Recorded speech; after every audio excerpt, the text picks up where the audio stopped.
Salutations. Oui, j'ai 2 Apple Watch au poignet. Enfin, au bras, parce que la seconde n'est pas au niveau de mon poignet n'est pas aussi bas. C'est juste pour le petit effet en début de vidéo, je la retire tout de suite, l'Apple Watch 6.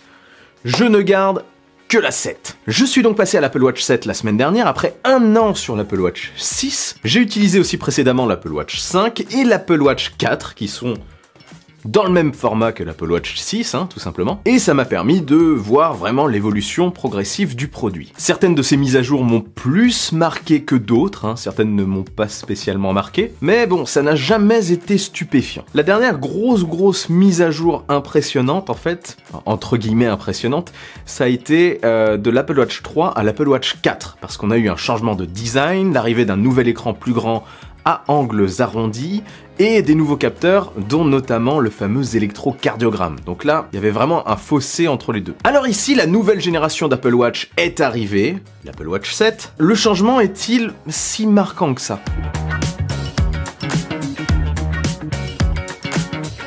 Avant de rentrer dans le vif du sujet, je vous partage ce petit unboxing, un poil ASMR, mi-ASMR, mi-parlotte.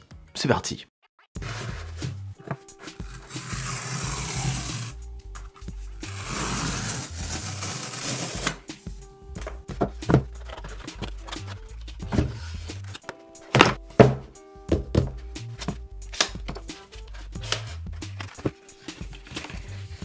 L'Apple Watch 7 est fourni comme d'hab dans un emballage contenant la boîte de la montre et la boîte du bracelet.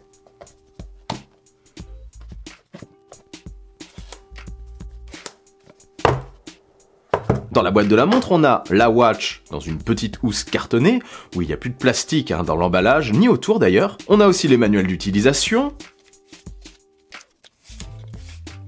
et le câble de charge, désormais USB-C.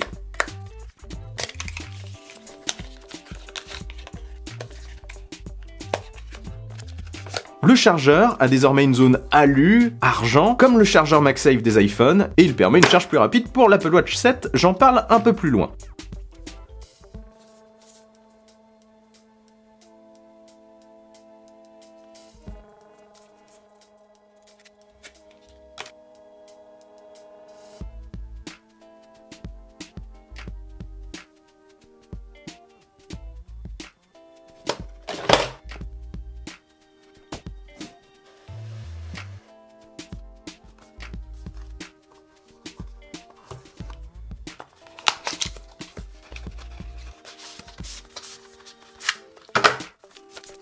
L'emballage du bracelet contient, sans surprise, oh là là, le bracelet. Je l'ai pris en jaune, ne me jugez pas. J'avais envie de solaire, j'aime bien cette couleur en ce moment, je ne sais pas pourquoi. L'iMac 24 pouces jaune, j'adore. Le HomePod mini jaune qui vient d'être annoncé, j'adore aussi. Ne cherchez pas les goûts et les couleurs. Voilà. Plus qu'à synchro tout ça avec l'iPhone et go!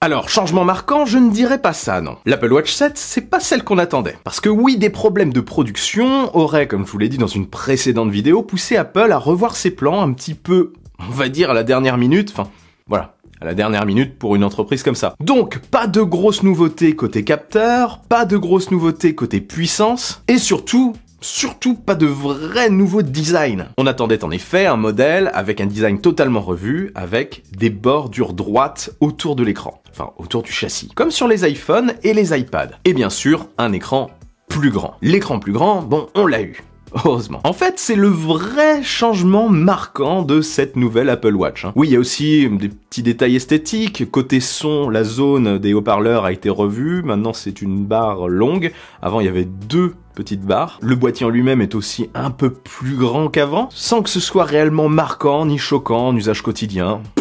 On le remarque pas vraiment, je trouve. Quand on l'a sur le poignet, ça ne se ressent pas vraiment en usage quotidien, quoi. Par contre, s'il y a quelque chose qui change, c'est bien ce nouvel écran plus grand. Parce que oui, il est certes légèrement plus grand, hein, c'est minime, mais sur un produit de cette taille, ça se ressent réellement. C'est très important la taille de l'écran. Plus la surface d'affichage est visible, mieux c'est. Ici, donc, au niveau de l'affichage, tout est donc plus grand. Il y a plus de place pour des nouveaux cadrans, des cadrans qui exploitent ça, dont le cadran que j'utilise au quotidien et que j'apprécie vraiment, celui-là, hein, je le garde. Il est pas mal, je trouve. Je l'utilise en principal. Donc cet écran plus grand offre vraiment un confort d'utilisation supplémentaire de manière très marquée. Toutes les actions sont facilitées, on est moins en train de chercher dessus. Bon, il est censé y avoir un clavier au swipe, hein, grâce à cet écran plus grand, pour envoyer des messages, écrire des trucs, mais il n'est pas dispo en France. Je ne sais pas pourquoi, ils sont peut-être en train de le fabriquer, non? C'est très bizarre. Pourquoi c'est pas dispo chez nous?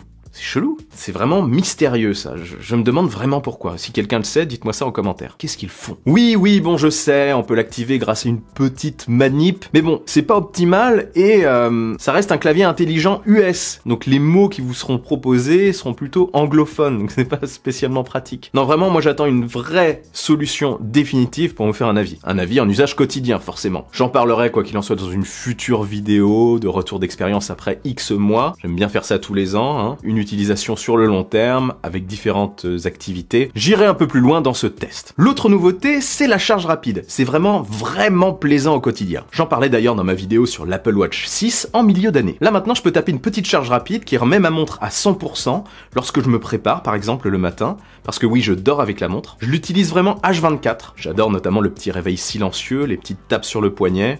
Ça marche super bien chez moi. Et le suivi du sommeil, enfin, j'aime bien dormir avec. Bref, voilà, j'ai fait le tour des nouveautés, ouais, c'était rapide. Et c'est peut-être ça le problème. L'Apple Watch 7 n'est pas plus vive que l'Apple Watch 6. Et d'ailleurs, en dehors de la taille de l'écran et de la charge plus rapide, eh bien l'expérience est exactement la même que sur l'Apple Watch 6. Vraiment la même. Donc si vous avez une Apple Watch 6, une Apple Watch 5 ou une SE, je pense que ça vaut pas trop le coup de passer à la 7 cette année. Attendez l'Apple Watch 8. Hein. Si ça se trouve, elle arrivera avec le design tant attendu, et l'Apple Watch 7 n'est peut-être qu'un modèle de transition, un modèle un peu temporaire, pour sauver les meubles. Mais elle est très bien, hein, franchement, j'apprécie beaucoup l'utiliser au quotidien. Ne vous y trompez pas, elle est excellente. Mais imaginez si l'Apple Watch 8 arrive avec ce qui était attendu pour l'Apple Watch 7, plus ce qu'ils avaient prévu, donc pour la 8, quoi. Je ne sais pas s'ils vont tout décaler et prendre du retard, ou tout rééquilibrer l'année prochaine et sortir un modèle très fat. S'ils le peuvent en tout cas, s'ils ont réglé les problèmes au niveau de la production. Et vous en pensez quoi? Dites-moi ça en commentaire. Dites-moi aussi si vous avez opté pour une Apple Watch 7 cette année, et dites-moi ce que vous en pensez. Perso, je ne regrette pas du tout mon expérience. Je trouve le modèle noir... Ah oui, c'est vrai, je vous ai pas parlé du modèle noir et de mon avis sur cette couleur. J'avais oublié de parler de ce changement de couleur. J'ai toujours été sur de l'alu basique,